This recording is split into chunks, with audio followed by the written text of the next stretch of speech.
Irmãos, uma das coisas que eu disse na semana passada, quando estava articulando com vocês a cosmovisão, ou o conceito de cosmovisão, foi que é possível articular uma cosmovisão de maneiras diferentes. Eu mencionei, inclusive, três diferentes maneiras a partir das quais é possível articular uma cosmovisão. Uma maneira que eu chamei de interrogativa, uma maneira que eu chamei de afirmativa ou temática, e uma maneira que eu chamei de narrativa. E o que nós vamos fazer a partir de agora, começando o segundo bloco da nossa disciplina, é exatamente promover uma articulação da cosmovisão reformada a partir de uma forma narrativa. Então, nós vamos assumir o modelo de articulação narrativa da cosmovisão para designar ou articular a cosmovisão cristã reformada. Um detalhe importante que eu acho que cheguei a mencionar de passagem na semana passada, mas eu acho que é bom reforçar hoje, é que a articulação narrativa de cosmovisão, ela segue uma estrutura comum, que é a estrutura de toda grande história. Talvez vocês se lembrem, quando vocês ainda estavam lá no primeiro ano do ensino fundamental, vocês tinham 6 ou 7 anos de idade, e as professoras de vocês estavam ensinando vocês a escrever e a ler, e elas então ensinaram para vocês que toda a história tem 3 partes: começo, meio e fim, certo? A gente ouve isso desde que a gente é criança. Toda a história tem 3 partes: começo, meio e fim. A razão pela qual toda a história tem 3 partes é que a única história que existe tem 3 partes, que é começo, meio e fim, a história divina, e todas as demais histórias são nada mais, nada menos do que recontos dessa história que Deus está escrevendo. Né? Deus é o autor, por excelência, da história da humanidade, da história da realidade. E, assim como Deus estruturou a sua história para funcionar nesses 3 movimentos ou momentos, toda a história, seja ela a divina ou contada pelo homem, ela é um reconto desse modelo.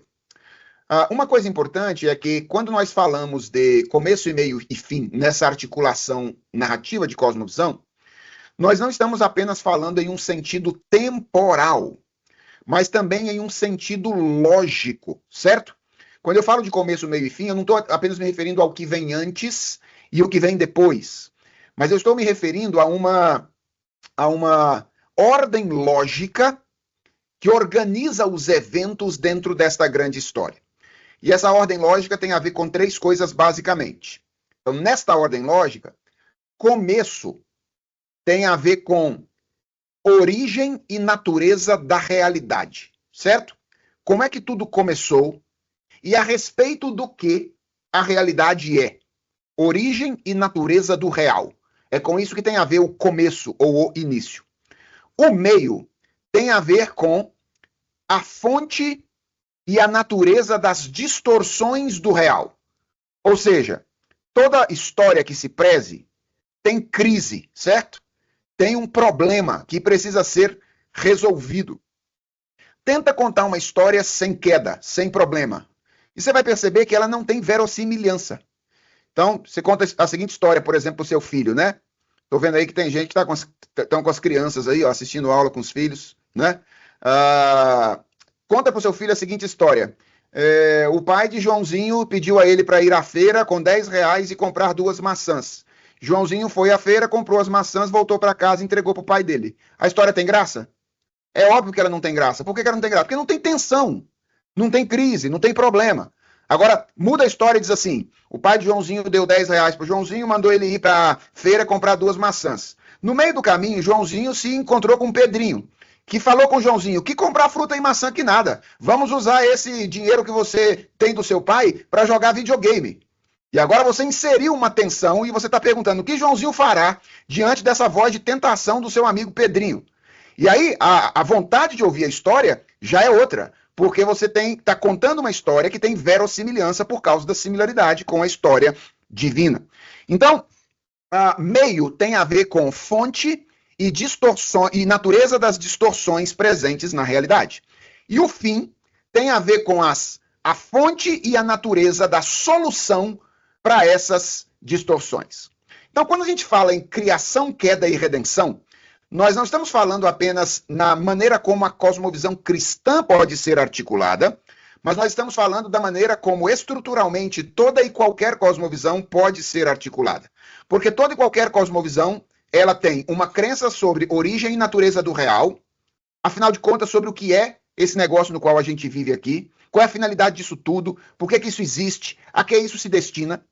Toda cosmovisão tem uma compreensão de que nós vivemos em uma realidade que não é aquilo que ela poderia ser, ela está distorcida em virtude de alguma coisa deu errado nesse processo no qual nós estamos inseridos, e toda cosmovisão tem uma convicção, uma crença, parte do princípio de que a realidade pode encontrar o seu estado de perfeição a partir de alguma coisa. Ou seja, esses problemas podem ser superados através de algum instrumento ou meio específico particular, certo?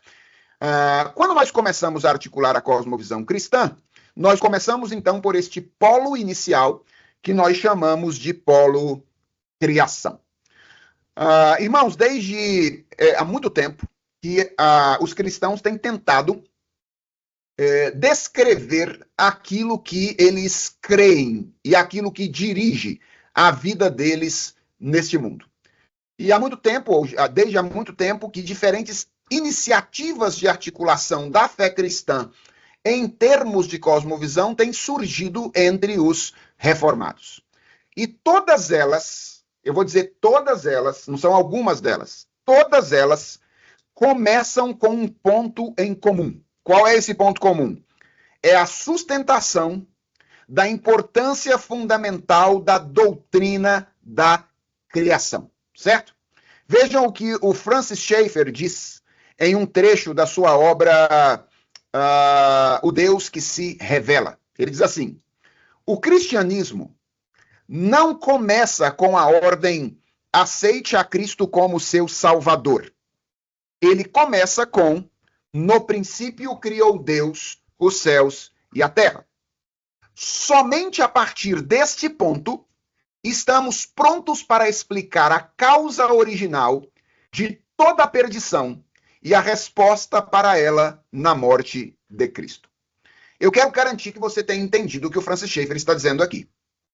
O que o Schaeffer está dizendo é que a doutrina da criação, ela não é mais uma doutrina periférica da fé cristã. Ele está dizendo que a doutrina da criação é o fundamento da fé cristã. A ponto de, ele dizer no final da sua frase, que ou você assume a crença na doutrina da criação e então existe queda e redenção, ou se você não assumir a doutrina da criação, não existe nem queda, nem redenção, certo? E a razão é muito simples. A razão é que a queda pressupõe a autoridade divina sobre a realidade criada e o direito de Deus de fazer exigências às criaturas. Se Deus não for criador, ele com que direito ele exige do homem que obedeça à sua voz? O homem não está obrigado a fazer isso. Portanto, não existe queda em pecado se Deus não for criador. E se não existe queda em pecado, então a morte de Jesus Cristo e sua ressurreição são coisas desnecessárias. São eventos casuais que tiveram lugar na história, mas que não fazem absolutamente nenhum sentido a partir da sua necessidade. Então, a doutrina da criação, a verdade de que no princípio Deus criou os céus e a terra, não é uma doutrina periférica. O que eu estou dizendo é que não é possível ser cristão sem afirmar a doutrina da criação. Ser cristão implica, essencialmente, a afirmação de que Deus é criador. Veja, e não é só porque eu estou nervoso, brabo, porque eu quero tirar alguns dos arraiais, é por uma questão de lógica. Lógica. Se Deus não é criador, não existe pecado, porque ele não tem autoridade para reclamar ser obedecido. E se não existe pecado porque Deus não é criador, então o sacrifício de Jesus Cristo foi apenas mais um dos sacrifícios que o Império Romano viu no primeiro século de um homem moribundo morrer crucificado. Ponto. Simples assim. O cristianismo não pode ser cristianismo sem a doutrina da criação. E esta não é uma verdade que os cristãos descobriram recentemente. Vejam, por exemplo, o que diz o reformador Pedro Vermigli no século XVI. Veja como é que Schaeffer e Vermigli estão falando a mesma língua, porque ambos são reformados. Então, Schaeffer está dizendo, para nós, o Vermigli está dizendo, para nós, é de grande importância que abracemos com fé essa feitura do mundo, para que o credo possa adotar daqui o seu ponto de partida. Se isso fosse removido, o primeiro pecado não prevaleceria. As promessas relacionadas a Cristo viriam abaixo, e todo o poder da religião só sobraria até ao fundo. Ademais, uma vez que os artigos da nossa fé são mais ou menos proposições ou princípios da nossa piedade, entre todos eles, esse artigo, qual artigo? No princípio criou Deus os céus e a terra. Deus é criador. Esse artigo é considerado o primeiro em ordem. Esse é um trechinho do comentário sobre Gênesis, do Pedro Vermigli, que está naquela série de comentários que se chama Comentário Bíblico da Reforma, publicado pela editora Cultura Cristã, que traz uma antologia de textos dos reformadores sobre os diferentes livros da Bíblia. Então, há um volume de Gênesis 1 até Gênesis 11, e essa citação do Pedro Vermigli está na página de número 73 dessa edição, Comentário Bíblico da Reforma, Gênesis de 1 a 11. Ele é editado pelo John Thompson, essa série de comentários. Então, a primeira coisa que eu creio precisamos ter em mente aqui para começar a andar é que a doutrina da criação, a verdade de que Deus criou a realidade, ou de que nós vivemos em uma realidade que é o produto da atividade intencional de Deus, é essencial para a fé cristã. Sem criação, não existe cristianismo. Certo?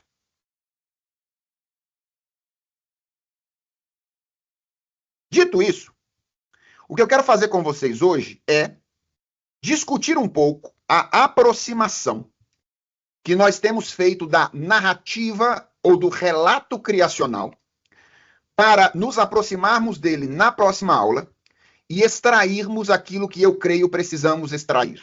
Certo? E por que eu quero fazer isso?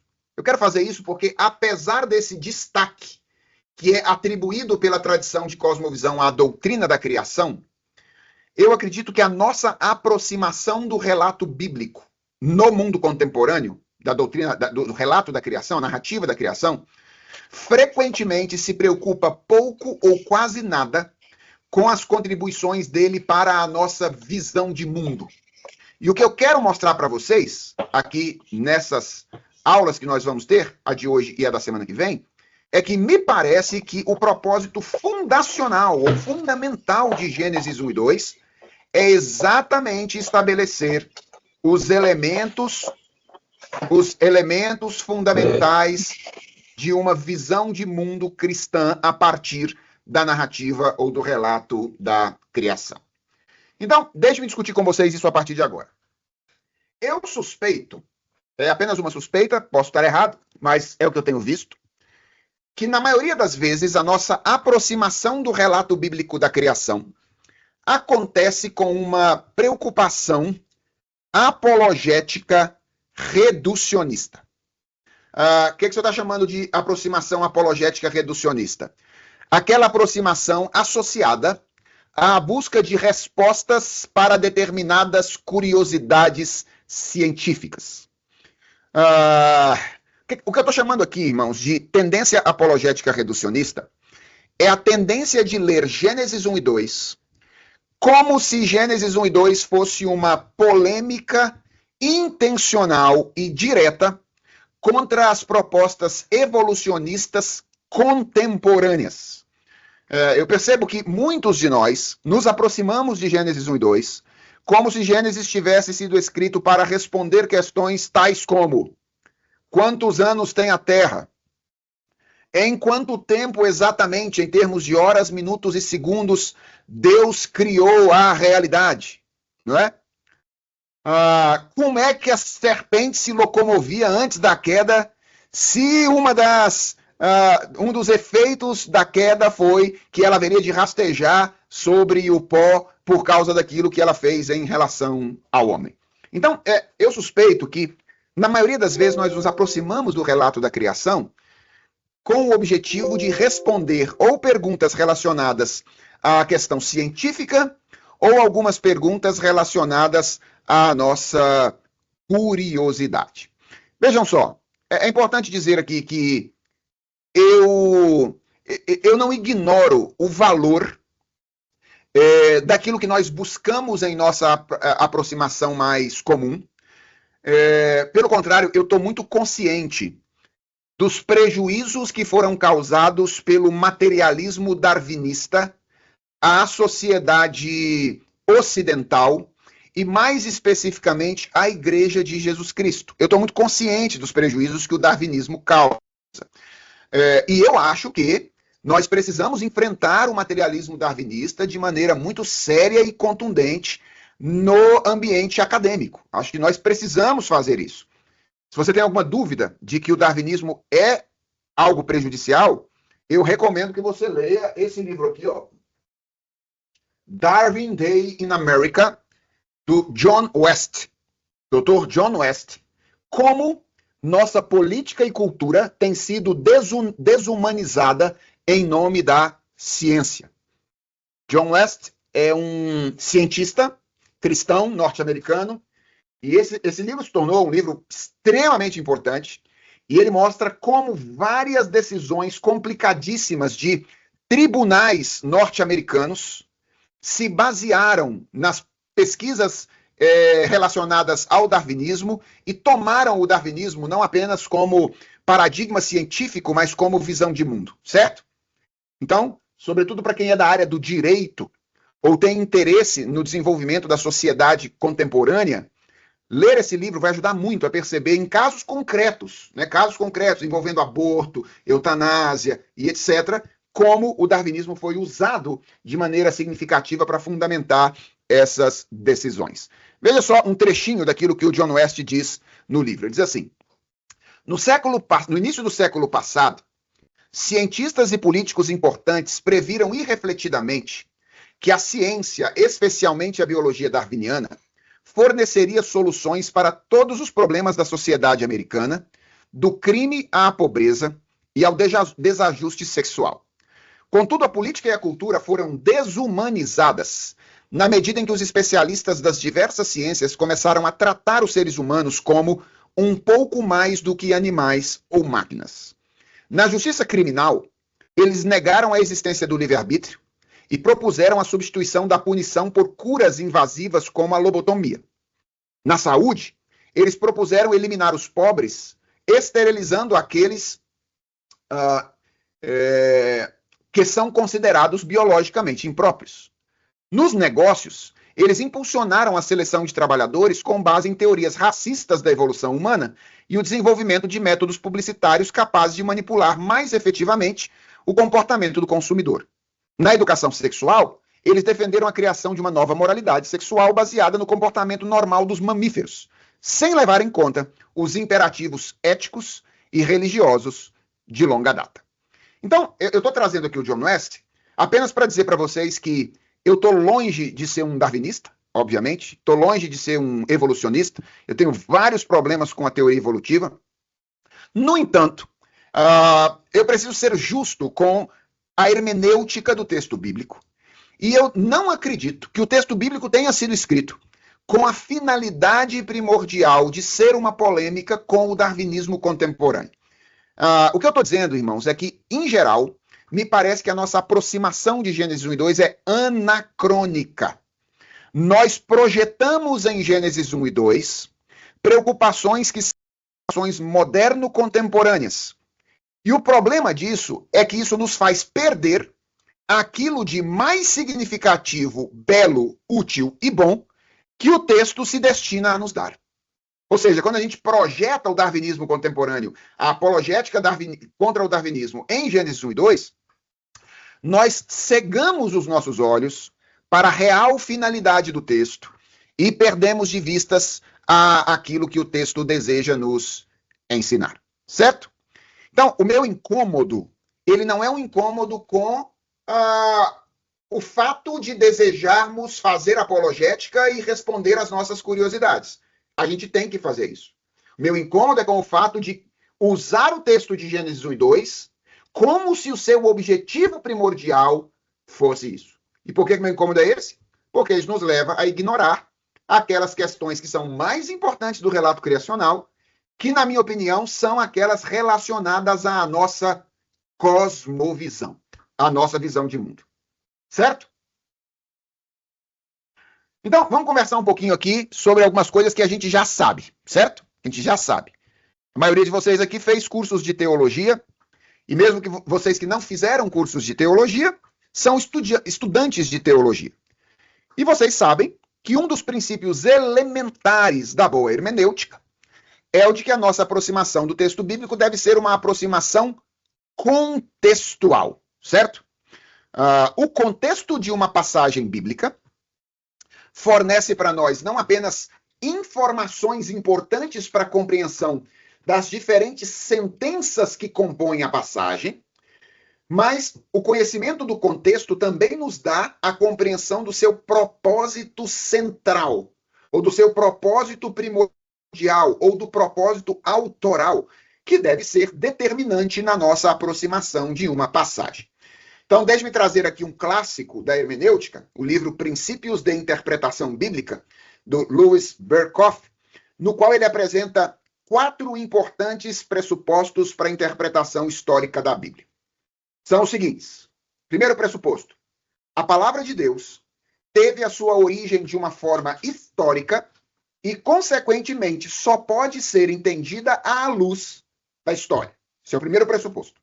Segundo, uma palavra nunca é completamente entendida até ser apreendida como palavra viva, isto é, originária da alma do autor.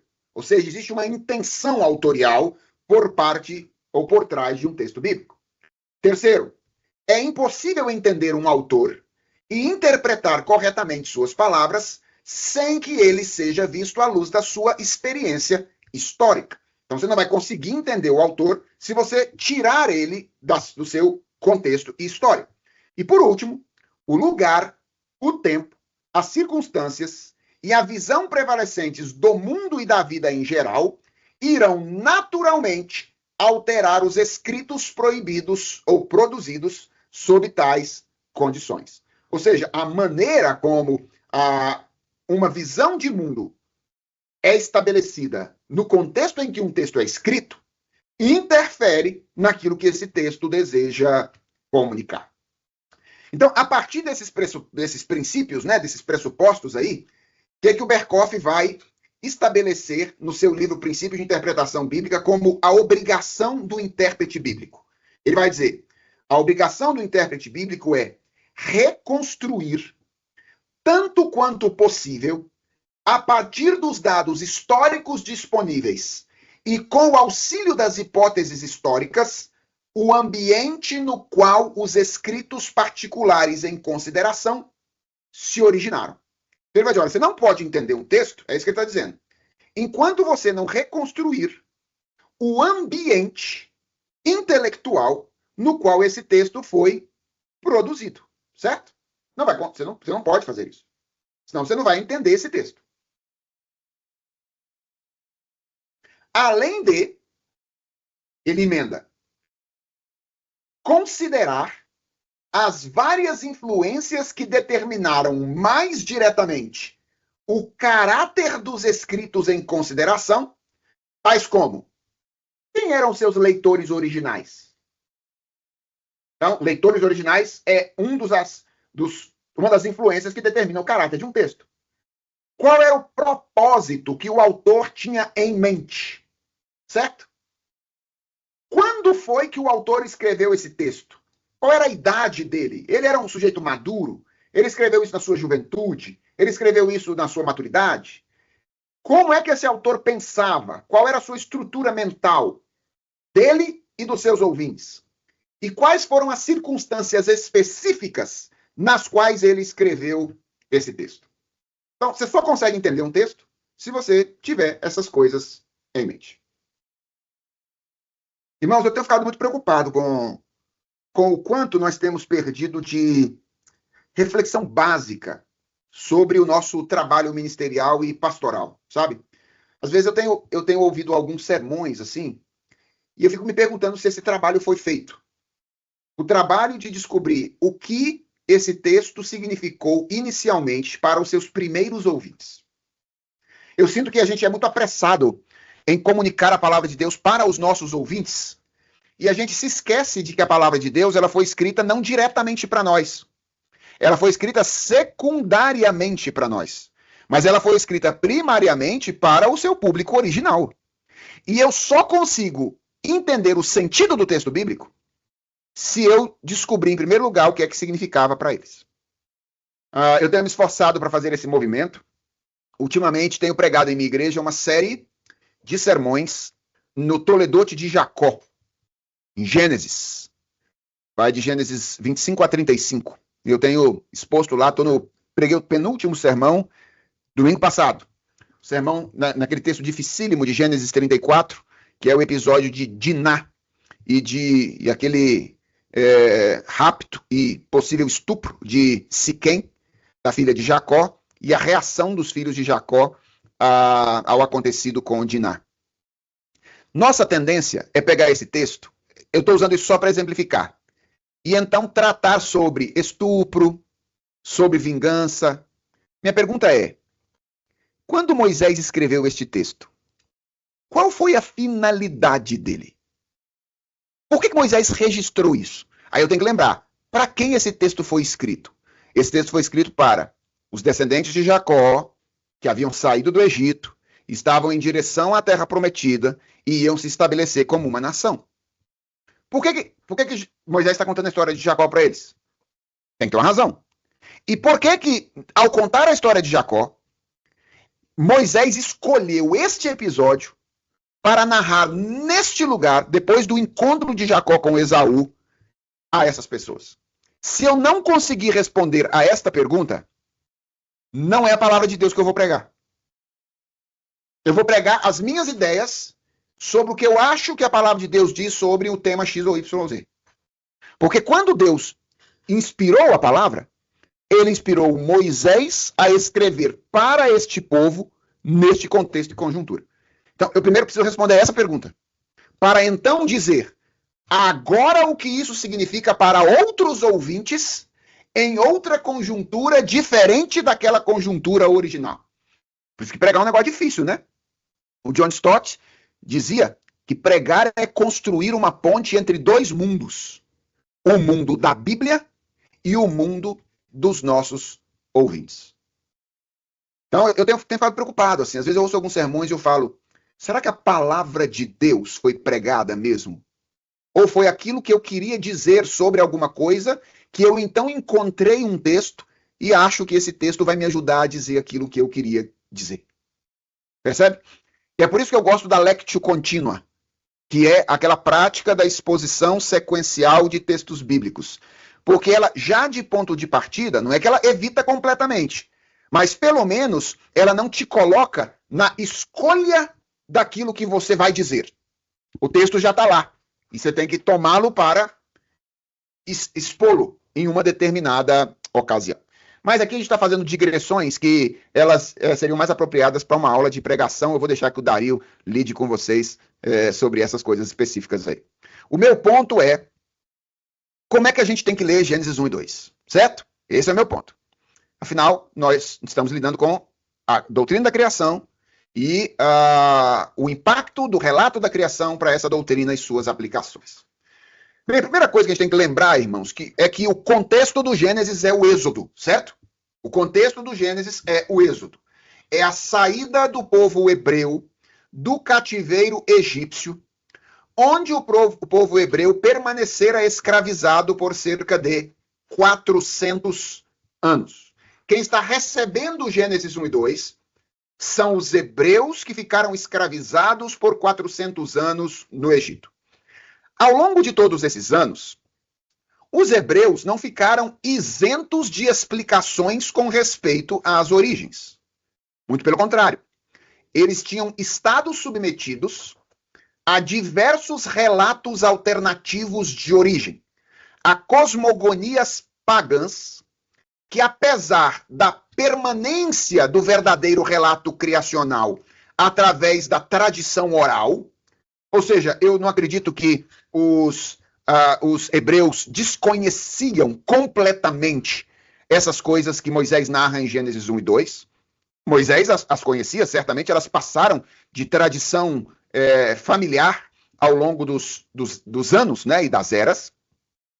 Mas é óbvio que, estando submetidos a 400 anos de relatos alternativos de origem, é óbvio que os hebreus não tinham uma visão pura a respeito da origem deles, e eles poderiam estar impactados por esses outros relatos na maneira como eles compreendiam a identidade original deles, o que poderia impactar significativamente o estabelecimento deles como nação na Terra Prometida.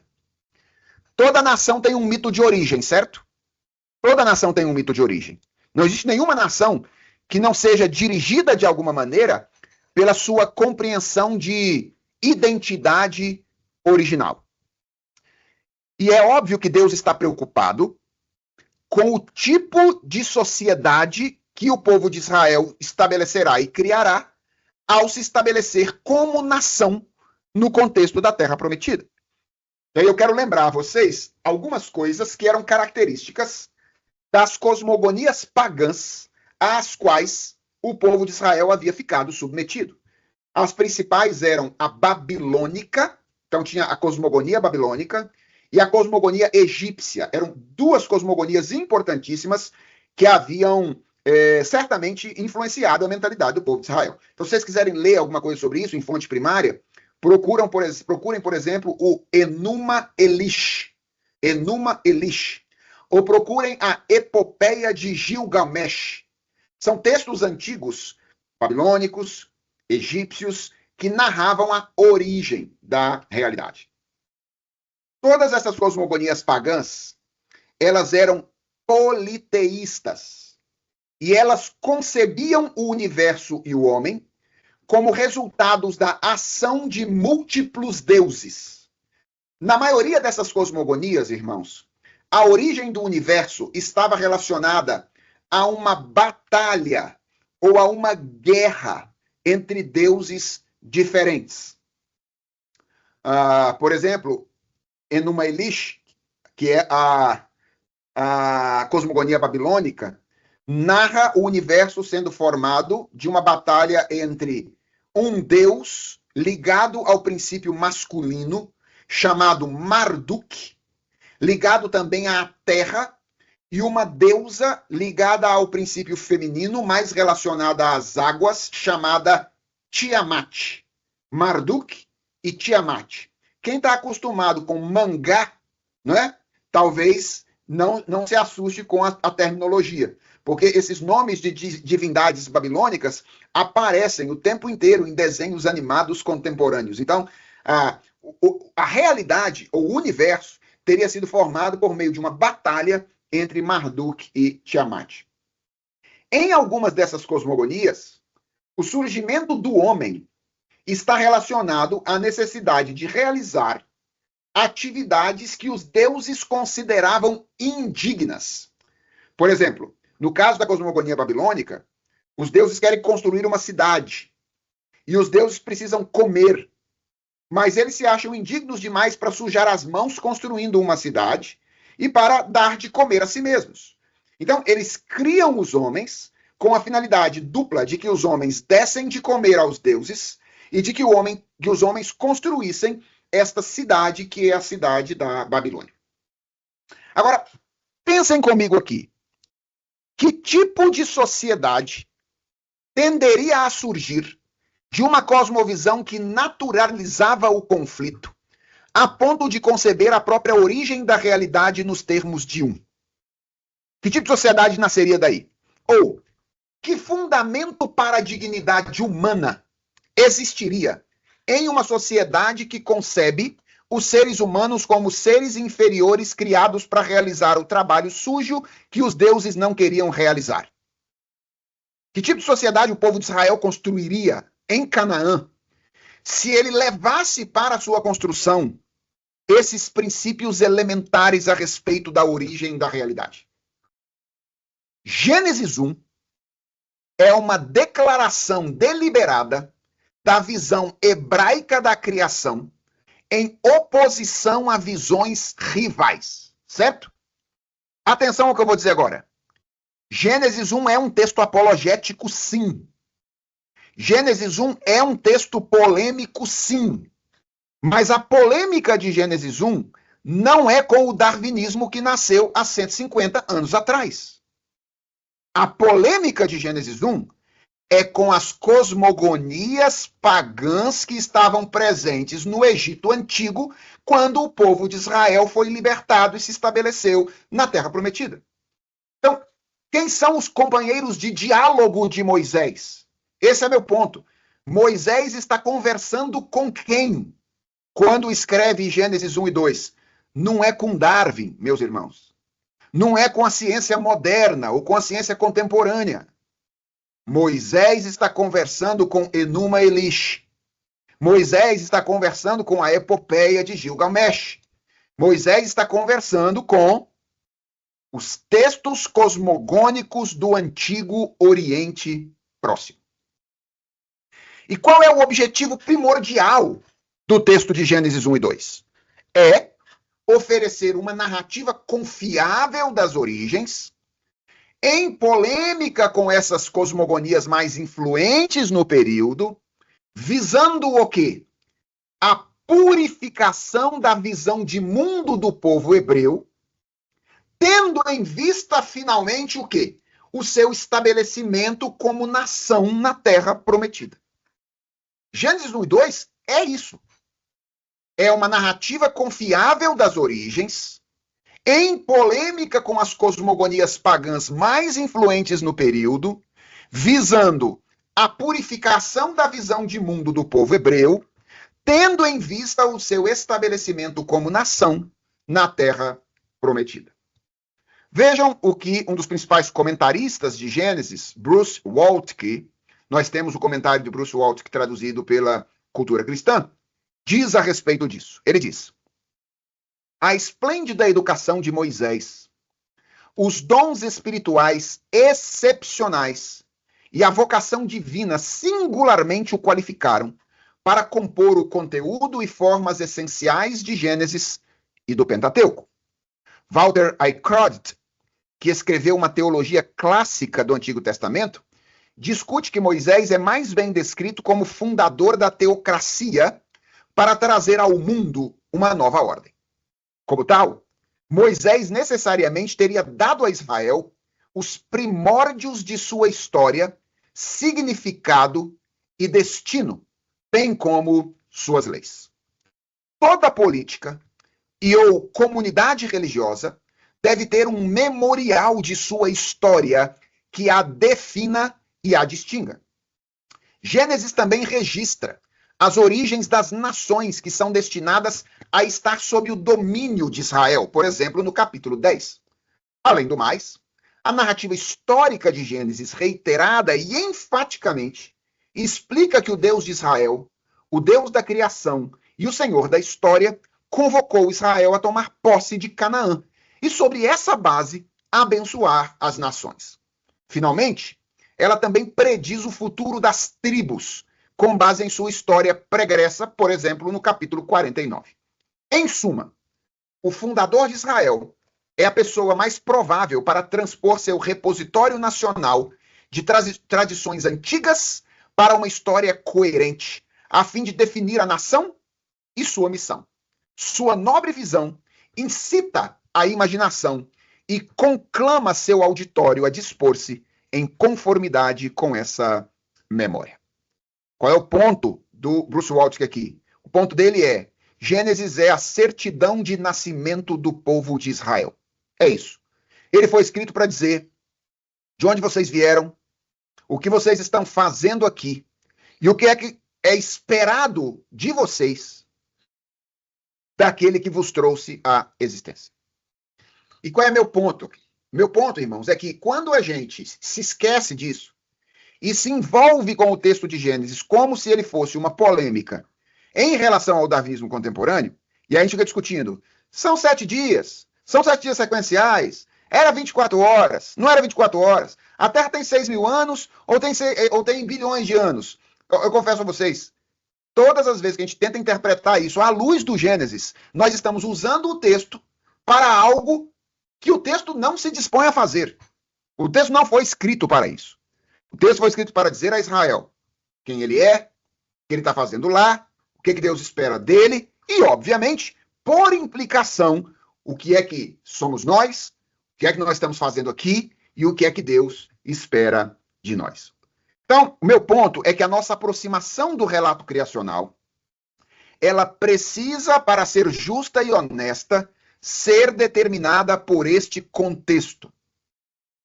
Isso significa, nós não podemos ler este texto como uma polêmica apologética científica.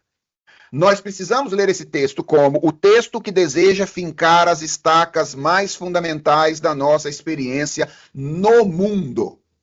Gênesis 1 não é um relato científico. Ele é um relato pré-científico, no sentido de que ele antecede agora a ciência.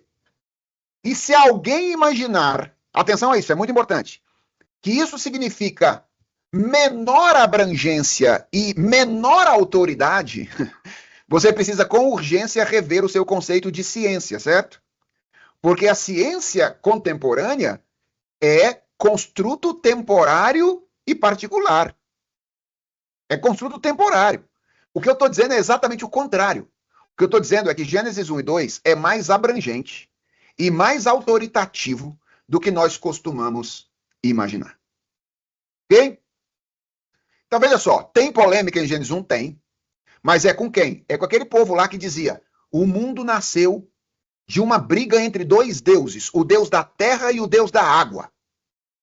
Aí vem Moisés e diz assim, no princípio Deus criou os céus e a terra. Ele disse, haja luz e houve luz. Ele disse, olha, a terra está criada, a água está criada, a terra vai vir até aqui, a água vai vir até aqui. Não tem briga nenhuma. O que tem é, Deus declara por meio da sua palavra e estabelece até onde vem a terra e até onde vem a água. A polêmica é com o pessoal que adorava os astros celestes. O sol, a lua. E aí quando Moisés vai falar que Deus criou o sol e a lua, ele nem usa os termos comuns da época, porque eles eram termos relacionados à divindade. O que Moisés diz é, Deus botou uma lâmpada grande de dia para iluminar o mundo e uma lâmpada pequena de noite para iluminar o mundo. Deus criou a realidade, foi lá e pendurou uma lâmpada, assim, ó. Igual o ser humano, quando cria alguma coisa, constrói uma casa e bota uma lâmpada no teto, Deus foi lá e botou o luzeiro maior, uma lâmpada grande para iluminar o dia e uma lâmpada pequena para iluminar a noite. Por que ele não chamou de sol e lua? Porque sol e lua eram divindades naquele período. E ele está exatamente dizendo, aquilo que vocês chamam de deuses, são, na verdade, a lâmpada grande e a lâmpada pequena que Deus botou no mundo para iluminar a realidade. Percebeu o tipo de diálogo no qual Moisés está envolvido? Esse é o tipo de diálogo que ele está tendo com os seus leitores naquela ocasião. E quando a gente perde isso de vista, irmãos, nós perdemos a abrangência e as implicações fundamentais que o texto possui para nós. Eu vou dar uma pausa aqui, porque esse assunto é um assunto que tem reverberações, e eu quero, então, ouvi-los aí, eventualmente, se há algum tipo de questão que a gente pode, eventualmente, interagir sobre elas, tá bom? Antes de continuar, meu próximo tópico é mostrar para vocês que eu não estou propondo nenhuma novidade, certo? Que o texto de Gênesis seja visto como o texto que apresenta as estacas fundamentais de uma cosmovisão cristã. Eu vou mostrar para vocês que os reformadores já viam assim o texto de Gênesis. É o que eu quero fazer no próximo movimento, se não hoje, no início da aula da semana que vem. Mas quero parar aqui para a gente trocar uma ideia sobre o que vimos. Adriênio, por favor. Você está me ouvindo? Estou te ouvindo. Professor, dentro desse compêndio aí de situações, qual o perigo das questões, vou pegar aqui no mais profundo da nossa visão aqui de mundo, a teologia, a heresia que pode surgir desses contextos? É, quais seriam os perigos que a gente poderia tomar cuidados assim com relação a esse contexto? Porque uma vez que a gente olha para o texto e nos prendemos claro, ao contexto de Moisés, que é importante, não podemos olhar de forma diferente, né? Qual o perigo assim das questões de heresias, e também uma segunda pergunta com relação à visão, por exemplo, evolucionista de muitos teólogos hoje que Uhum. trabalham isso com relação à Gênesis. Se eu puder responder isso, gostaria de ouvi-lo. Ok. Bem, quanto à primeira questão, não sei se eu entendi muito bem a questão aí das heresias. Eu vou dizer qual é a minha preocupação. A minha preocupação é quando eu mencionei aqui essa questão da recuperação da intenção autorial, que para mim me parece ser algo urgente para os sermões contemporâneos. A minha preocupação é que nós sejamos a voz de Deus e não usemos o texto de Deus para ser a nossa voz. Essa é a minha grande preocupação. Assim, a Bíblia ela tem uma mensagem. Cada passagem bíblica tem uma mensagem. Ela não foi me dada para que eu a use a fim de transmitir a minha mensagem para os meus ouvintes. Ela foi me dada para que eu compreendesse qual é a sua mensagem e então transmitisse aos meus ouvintes a mensagem que ela possui. O meu receio é que o esquecimento de que a Bíblia tem uma intenção autorial, um público original e que o texto tem um objetivo primário, nos leve a usar os textos bíblicos para dizer o que nós queremos dizer, ao invés de dizer o que a Bíblia tem a dizer. E aí, os limites, eles não existem, porque nós somos criativos o suficientes para usar os textos para dizer o que a gente quer dizer, não é? Ao invés de fazer com que a Bíblia diga aquilo que a Bíblia está dizendo. Então, e tem várias coisas clássicas, assim. Por exemplo, conversava com um colega recentemente sobre sermões em Romanos 13, que é o texto das autoridades, né? Sob sujeição às autoridades superiores. É curioso como a grande maioria de sermões que eu ouço em Romanos 13, eles lidam com as ocasiões em que se poderia desobedecer às autoridades. Ou seja, os sermões eles viram a exceção do texto. Enquanto, na verdade, o texto não foi escrito para dar exceção. Eu sei que as exceções existem, mas o texto foi escrito para estabelecer um princípio. E o princípio é obediência. Só que os sermões, eles viram a exceção. O texto está falando para obedecer, mas tem alguns acontecimentos em que a gente não deveria obedecer. Aí o sermão vira isso. A pergunta final é por que Paulo escreveu isso aqui? Se a gente não chegar a isso, nós vamos usar o texto como a gente quer usar. Então, essa é a minha preocupação fundamental.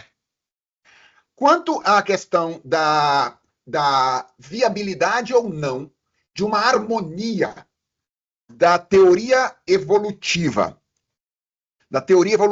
com a narrativa de Gênesis, eu particularmente, daquilo que eu li até hoje das tentativas, são muitas, eu sempre vejo muita dificuldade na integração da perspectiva evolutiva com o texto de Gênesis. Minha leitura é de que todas as tentativas que eu vi até hoje enfraquecem os elementos centrais que o texto foi criado para destacar, ou foi escrito para destacar. Então, todas as tentativas que eu vi até hoje de conjugar as duas coisas, elas são, na minha opinião, prejudiciais para a fé cristã. Agora, não sou eu que vou dizer se é possível ou se não é possível, a tentativa está aí, e tem vários teólogos tentando ao longo da história, gente boa, inclusive, tentando harmonizar essas duas coisas e promover essa harmonia. É importante lembrar que é preciso fazer uma distinção entre duas coisas, que são o materialismo darwinista como uma visão de mundo, ou seja, isso não há a mínima possibilidade de harmonia.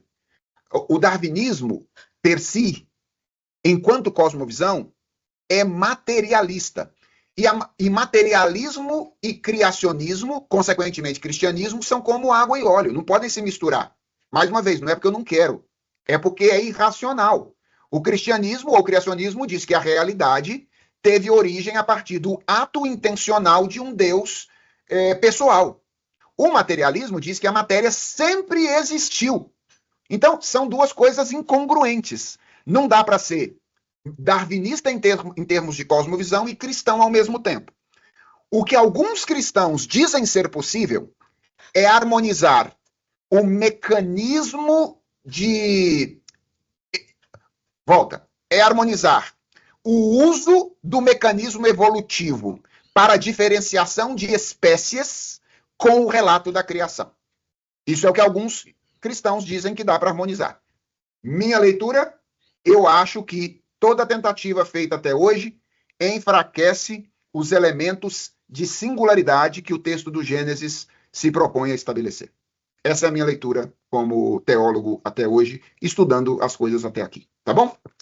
Marcelo. Reverendo, bom dia. Tem mais irmãos aí também, bom dia a todos. Reverendo, acho que o senhor já deu alguma direção para mim aí nesse último comentário que o senhor fez. É o seguinte, eu posso encarar o darwinismo como uma espécie de mito cosmogônico moderno, a fim de fazer uma aplicação correta de Gênesis 1, saindo da questão científica e tratando o darwinismo e o materialismo dessa perspectiva de um mito moderno, a fim de fazer uma aplicação correta do texto de Gênesis, ao invés de entrar nas questões científicas. Sim, perfeito. Eu acho que esse seria o uso adequado, Marcelo. Se a gente quiser usar o texto da maneira mais adequada, seria olhar para o darwinismo e verificar, em termos das ênfases que Gênesis 1 deseja estabelecer, quais são os paralelos disso no darwinismo, certo? E aí, como é que Gênesis 1 e o darwinismo se chocam nesses elementos fundamentais, e não naqueles que não é preocupação de Gênesis estabelecer. Acho que é um uso excepcional, esse que você acabou de mencionar. Ok? Obrigado. Reverendo Ismael. Reverendo, consegue me ouvir? Consigo sim. Ver também? Porque eu não consigo vê-lo, eu me atrapalhei aqui com os modos de exibição. Estou te vendo também. Então tá bom, eu não consigo vê-lo, mas não tem problema, então vamos lá. Tudo bem, em primeiro lugar? Sim, graças a Deus. Ótimo. Reverendo, ok, eu concordo, né, em relação à abordagem hermenêutica saudável, nós interpretarmos o que a Bíblia quer dizer para pregarmos os nossos sermões a fim de edificar os ouvintes da igreja. Sim. Ok, sem problema. Mas quando os materialistas, eles nos questionam, aliás, mais do que nos questionarem, eles zombam da nossa compreensão de origem de todas as coisas, nesse caso, nós poderemos utilizar, isso que não ficou claro para mim, nós poderemos utilizar Gênesis 1 e 2, né, e de repente, até confrontar a nossa visão de mundo com a visão de mundo deles, né? E para mim, eu acho que o aspecto essencial que define essas visões, no fundo, é a fé. Porque o escritor de Hebreus fala que pela fé é que nós cremos que pela palavra Deus trouxe origem, Deus criou todas as coisas, não é? E na verdade, a visão de mundo materialista, há aspectos em que o indivíduo ele crê somente com base na fé que ele tem na ciência, mas que não explica, na realidade, por exemplo, a origem da personalidade humana, não é? Como nós lemos no livro do Sayer. Uhum. Então, eu posso usar os argumentos de Gênesis 1 para fazer apologia, correto? E aí, na igreja, eu vou procurar interpretar a Bíblia, né, aquilo que ela quer dizer, e fazer as aplicações para os ouvintes da igreja. É assim mesmo? É assim mesmo que funciona ou não? Como é que eu vejo isso, Ismael? Obrigado pela pergunta. Eu vejo Gênesis 1 como eu disse a vocês aqui, como o texto fundante do cristianismo. Como texto fundante do cristianismo, eu diria que ele deve mais do que ser usado como argumento apologético, ele deve ser usado como o texto que vai nortear a nossa aproximação do mundo, inclusive do nosso labor científico, que nos dará outros argumentos para dialogar e debater com aqueles que contrariam a fé cristã. Então, quando eu digo que... Por isso que eu disse que o meu esforço é dizer o texto de Gênesis é mais e não menos do que a gente pensa. Então, eu posso eventualmente usá-lo como argumento apologético? Posso.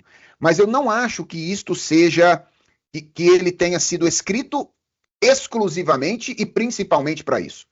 Ele foi escrito para nortear a maneira como um cristão vai funcionar no mundo a partir dos princípios que ele estabelece.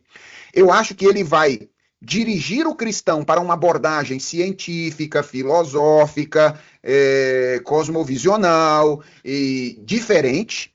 E o cristão, a partir do texto e lidando com o mundo, ele terá condições de extrair e fazer descobertas que o não cristão não terá e poderá dialogar com ele de igual por igual.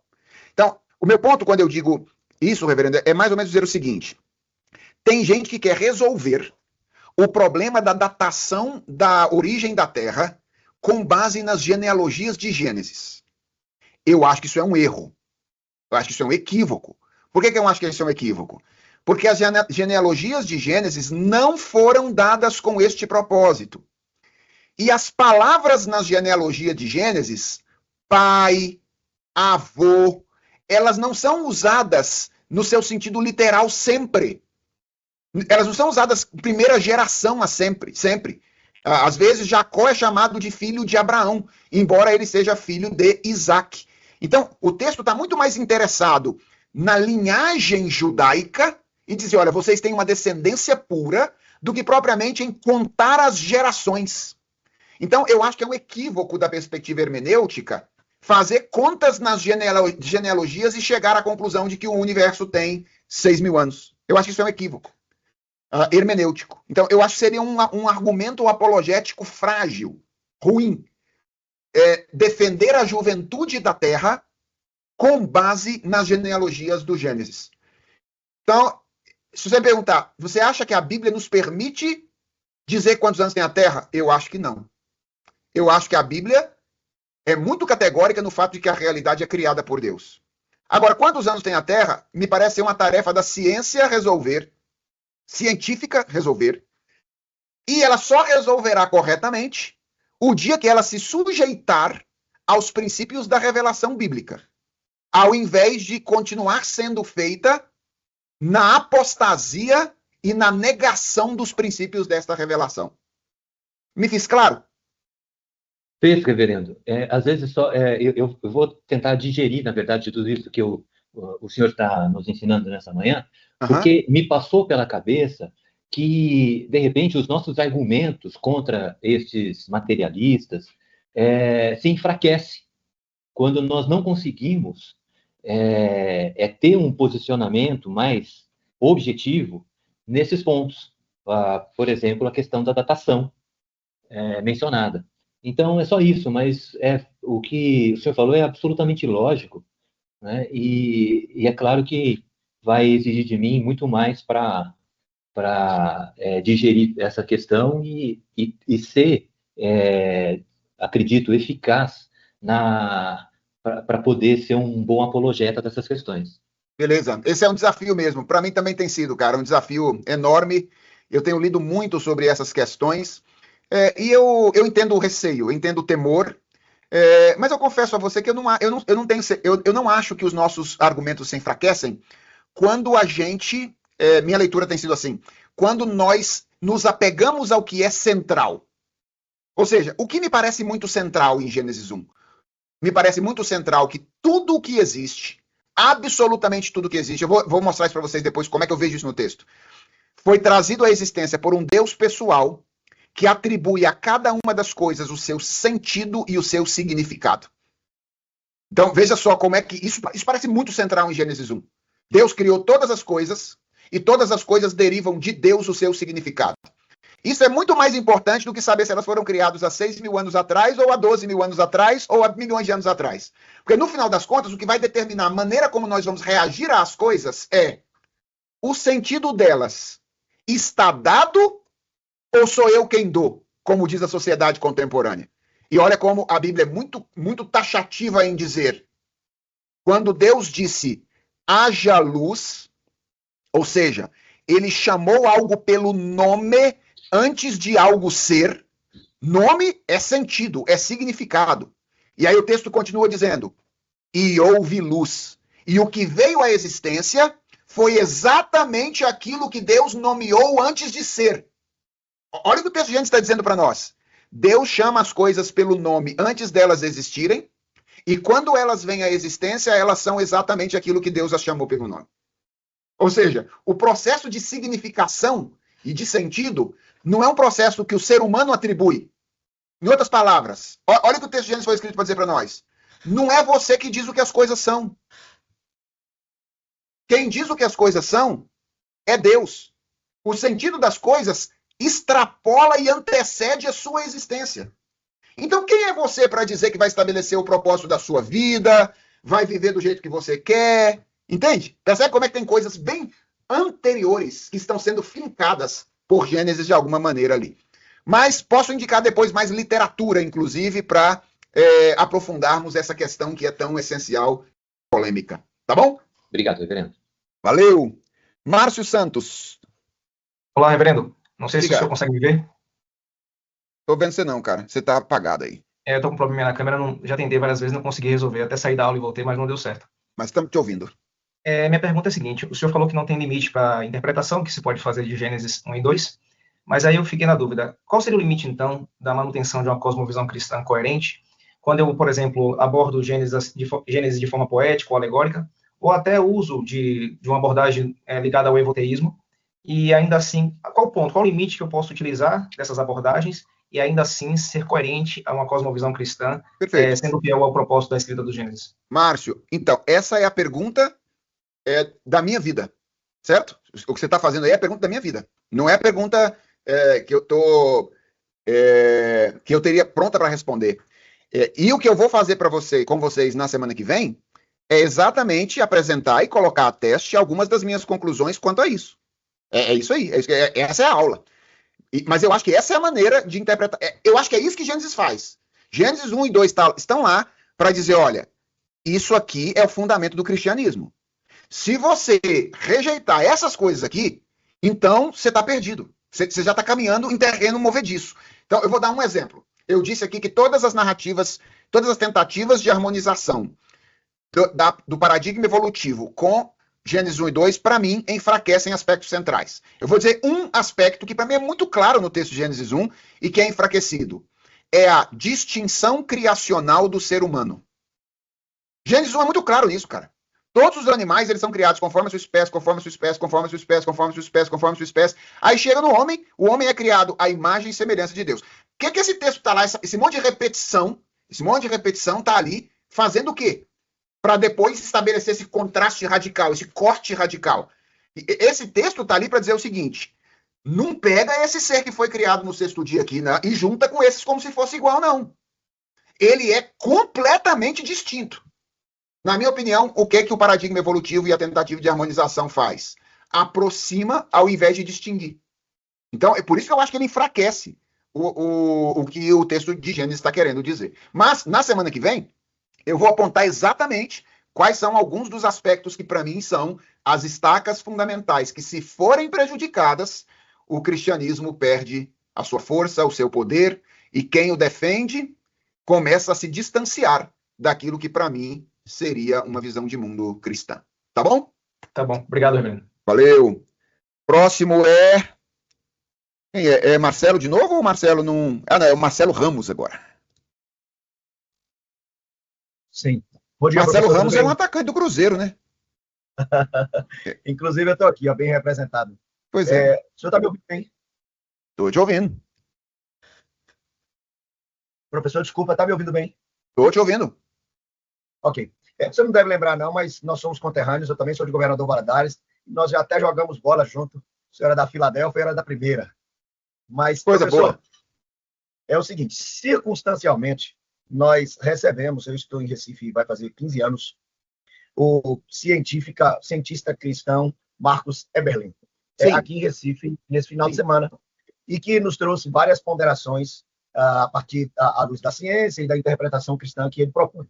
E, inclusive, o senhor fez uma afirmação a título de preocupação aí, ou de ponto de vista, da afirmação, por exemplo, de ter a Terra 6.000 anos. É uma das afirmações que ele faz e faz as suas colocações para justificar esse argumento cientificamente e também usando o texto de Gênesis. Uhum. As colocações do senhor sobre a interpretação do texto, ou a intenção do texto primeira, isso é perfeito, isso é muito mais profundo para nós no ensino da igreja, mas até onde a gente pode fazer esse uso de Gênesis 1 e 2 de forma saudável para fazer essa defesa, porque os reflexos do darwinismo, essa visão evolucionista aí do Big Bang, essa coisa continua entre nós aí para serem refletidas. Então, até onde, como cristãos, essa utilização com esse objetivo apologético é saudável?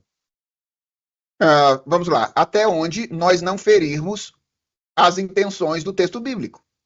E o nosso desafio é descobrir quais são essas intenções. Porque esse é o nosso ponto. Veja só, nós temos uma ameaça? Temos uma ameaça. Primeiro, nós temos que ter clareza quanto a qual é a nossa ameaça. A nossa ameaça principal é o materialismo, certo? Essa é a nossa ameaça, é isso que a gente tem que combater fundamentalmente. Existe uma expressão materialista que é darwinista e, na medida em que é materialista, ela precisa ser combatida também. Agora, nós não somos pragmáticos. Nós não usamos quaisquer armas para combater os nossos inimigos.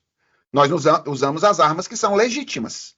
Então, quais são as armas que são legítimas? Ora, se essa questão da idade da Terra não for, de fato, uma questão que Deus nos quis dar por revelação direta, como eu acho, parece que Marcos discorda de mim, certo?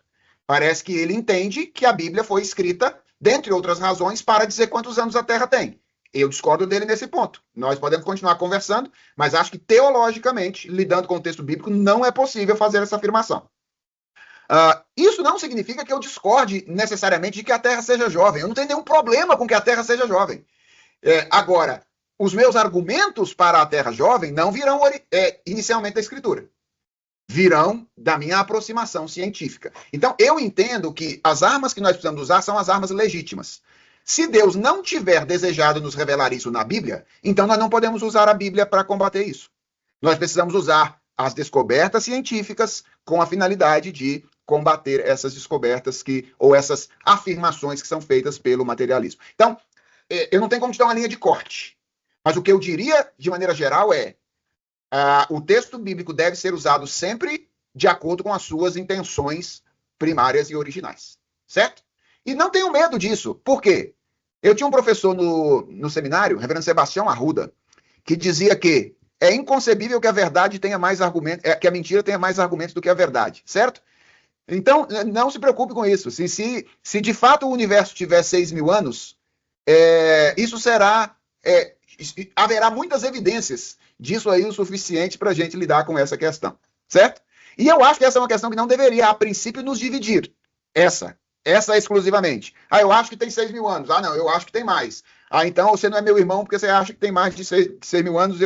Eu acho que essa é uma questão que não deveria nos dividir. Eu acho que ela é periférica em relação às que eu vou apresentar na semana que vem. Valeu, Marcelo. Espero te ver um dia de novo. Anderson. Professor. Fala. Tudo bem? Eu não estou conseguindo ligar a câmera porque eu estou usando o navegador, porque senão o slide não aparece para mim, ok? Tá bom. A minha questão aqui toca bastante naquilo que o Marcelo anterior ele tocou, e a minha preocupação é em fazer aquela ponte entre o mundo antigo e o nosso mundo. Né? Perfeito. Eu entendo perfeitamente essa questão da gente não usar o texto de maneira indevida. Eu cheguei à fé através, inclusive, desse método apologético aí, evidencialista, né? Durante a preparação de uma feira de ciência, inclusive, quando eu era adolescente. Então, esse foi o meio que Deus usou. Sim. Mas eu reconheço já há um bom tempo, né, de que muitos desses apologetas evidencialistas, né, como Marcus Eberlin, inclusive já trouxe ele na igreja para falar com jovens, tem muitas falhas nisso. E principalmente isso que foi pontuado de usar o texto bíblico indevido. Mas a questão é como que, trazendo todas essas questões culturais ali de Gênesis, do contexto de Moisés, a gente fazia a ponte para o nosso mundo, né? Então, eu gostaria de saber do senhor se estaria correto, por exemplo, quando a gente pega o Gênesis ali e vê toda essa discussão do mundo antigo, mas para não ficar só começar e terminar há mais de 3.000 anos, fazer um contraponto de como que, muitas vezes, a ciência moderna faz semelhante àqueles mitos antigos transformar a criação em um Deus. Quando, por exemplo, coloca a criação como autogerada, como a singularidade é eterna. Então, tudo isso se assemelha muito aos conceitos de divindades, só que transportadas por um materialismo. Estaria Sim. correto? Anderson, você tem a resposta. É isso mesmo. Ou seja, naquela época, as pessoas acreditavam que o mundo surgiu através da ação de vários deuses. Uhum. E o Gênesis foi escrito para dizer que o mundo surgiu através da ação de um único Deus. Uhum. Hoje, as pessoas não acreditam mais que o mundo foi criado através de vários deuses. As pessoas acreditam que o mundo sempre existiu ou que ele surgiu do nada. E o Gênesis foi escrito para dizer o quê para essas pessoas? Que o mundo foi criado por um único Deus. E que o único jeito de viver nesse mundo de maneira saudável é acreditando nisso. Então, o que a gente diz para essas pessoas? A gente diz o que o texto diz. O texto diz isso. Que se você não vai encontrar satisfação, plenitude de alegria, condição de construir uma sociedade saudável, olha só, lembra? É o povo de Israel indo construir a sua vida social. Você não vai conseguir construir uma vida social saudável a menos que você creia que o mundo foi originado em quem? Em Deus. E olha como é que isso abre para nós a possibilidade de argumentação específica e apologética. Então, você tem a resposta. Esse é o caminho mesmo que a gente precisa tomar. Obrigado. Por último, Ramon. Ô, professor, a minha questão era mais hermenêutica do que de cosmovisão. Pode? Não precisa responder, não. Tá, tranquilo. Dá mais o tempo nosso. Não vai caber no momento, não. Depois que eu já vi a discussão, não vai caber no momento, não. Tem certeza? Tenho, é que eu tinha uma questão com só colocar o Enuma Elish junto com Gênesis, porque o Enuma Elish é um conto é um mito babilônico, né? Sim. E como o Egito era um pouco mais fechado a outras, eu tenho medo da gente jogar o Gênesis mais tardio. Mas professor, acho que não tem nada a ver com a nossa discussão aqui. Ótimo. Deixa eu recomendar, deixa eu só recomendar a você e aos demais a minha fonte, certo? Porque aí você pode procurar isso. A minha fonte para essa relação é o World Biblical Commentary, Gênesis 1 a 15, mais especificamente, página 9, e tem uma citação do Hassel. Então é de lá que eu extraí essa aproximação. Se você quiser dar uma olhadinha no World Biblical depois, talvez ele te dê aí o lastro para encontrar essas questões do porquê aproximar. Beleza? Gente querida, passamos ilesos por esse primeiro momento mais polêmico, mas ele vai continuar na semana que vem, quando a gente entrar naquilo que os reformadores disseram e a maneira como eu acredito que eles lidaram com o texto, e aí caminharmos para o apontamento dessas questões fundamentais. Obrigado pelo tempo hoje. Deus abençoe vocês. Nos vemos na semana que vem, se Deus quiser.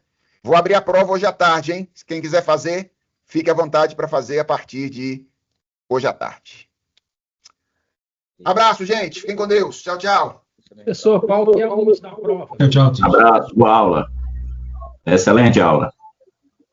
Até quando devemos fazer a prova?